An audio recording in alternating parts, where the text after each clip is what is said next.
थी, कोचिंग कर ली, मान लीजिए आप सीधा आप बिना एनसीईआरटी पढ़े आप किसी कोचिंग इंस्टीट्यूट में चले गए, ठीक है, आप किसी कोचिंग इंस्टीट्यूट में चले गए, तो यहां का जो टीचर है वो आपको पढ़ा रहा है हाई लेवल का, लेकिन आपको बेसिक चीजें ही समझ में नहीं आ रही, चीजें बाउंस हो जाती हैं।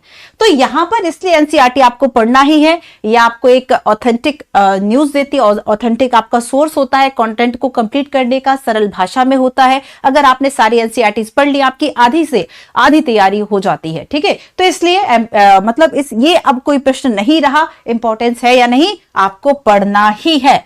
There is no option, NCERT का कोई ऑप्शन नहीं है, ठीक है। तो यहां पर मैं लिख देती हूं कि ये जो है वह अनिवार्य है, ठीक है।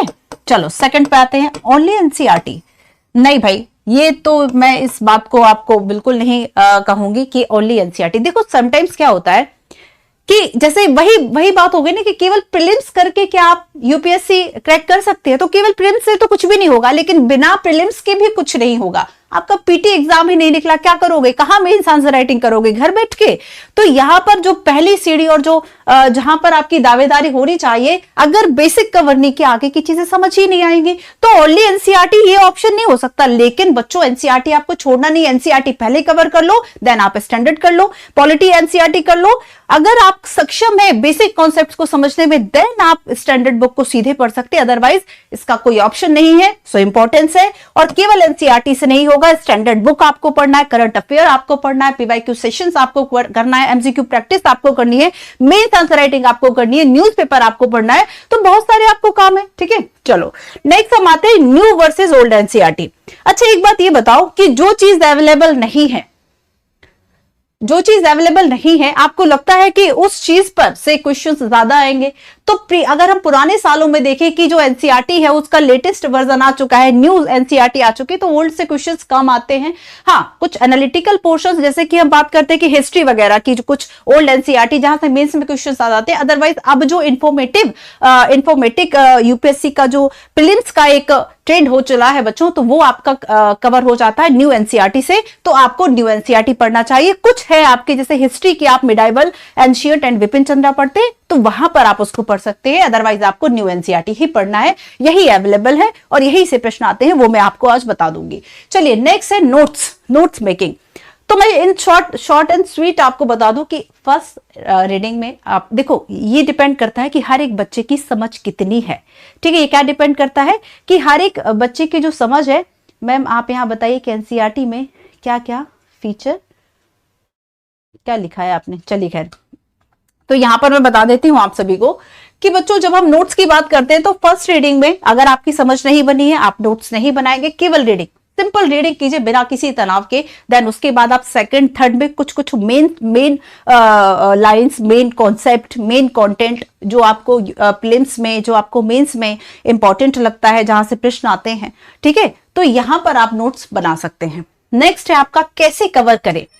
कैसे कवर करें, तो आपको इसके लिए जरूरत होती है कि आप प्रीलिम्स और मेंस तक, मतलब अपने एग्जामिनेशन हॉल तक लेकर जाए इस कॉन्सेप्ट को। उसके लिए आपको हो सकता है कि 4-5 टाइम्स, फिर आपका अपना अटेंटिव लेवल है, आपका अपना समझ का एक लेवल है कि आप कितना समझ पाते हैं। तो आपको क्या कोशिश करनी है कि आप एटलीस्ट 4-5 टाइम बहुत अच्छे से विथ नोट्स इसको करें, ठीक है। 1-2 बार पढ़िए, समझ में आ रहा है, तीसरी बार नोट्स बनाइए, रिवीजन कीजिए, जब तक आपकी वो एनसीईआरटी आप कुछ ही दिन या हफ्तों में कवर नहीं करने लगते सारी एनसीईआरटी, तब तक आपको इस पे वर्क करना होगा।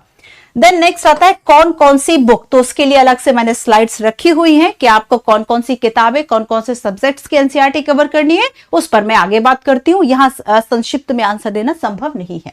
अब नेक्स्ट, पहले कौन सा सब्जेक्ट पढ़े, ये एक स्टूडेंट का क्वेश्चन है। तो देखो, ये आपकी अपनी रुचि पर निर्भर करता है। किसी को ज्योग्राफी अच्छा लगता है, किसी को करंट अफेयर अच्छा लगता है, तो साल भर का पहले करंट अफेयर कवर कर लो, सारे करंट मुद्दों से परिचित हो जाते हैं, बेसिक में देख लो।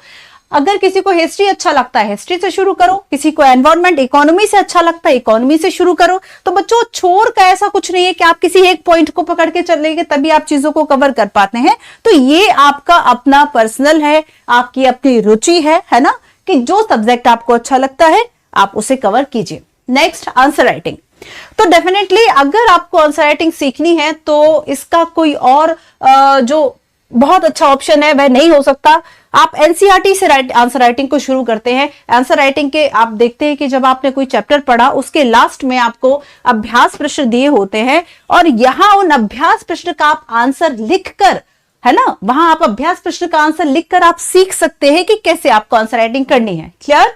नेक्स्ट क्वेश्चन है बच्चों 6 to 10 या 11 to 12। अब यहां पर फिर आपका समझ का स्तर है कि कक्षा छठी में भी आपको भारत का भौतिक पर्यावरण, भारत का जो भौतिक विभाजन है वो बताया गया है, ठीक है, और क्लास 11th में भी आपको भारत का भौतिक विभाजन जो है वह पढ़ने को मिलता है, बट इनके लेवल में अंतर है। अगर आपने यहां पर कुछ कॉन्सेप्ट पढ़ लिए तो यहां पर आपका रिवीजन हो जाता है, अगर आपने यहां पर कुछ कॉन्सेप्ट पढ़ लिए तो वो बच्चों वाली आपको समझ में आ जाती है कि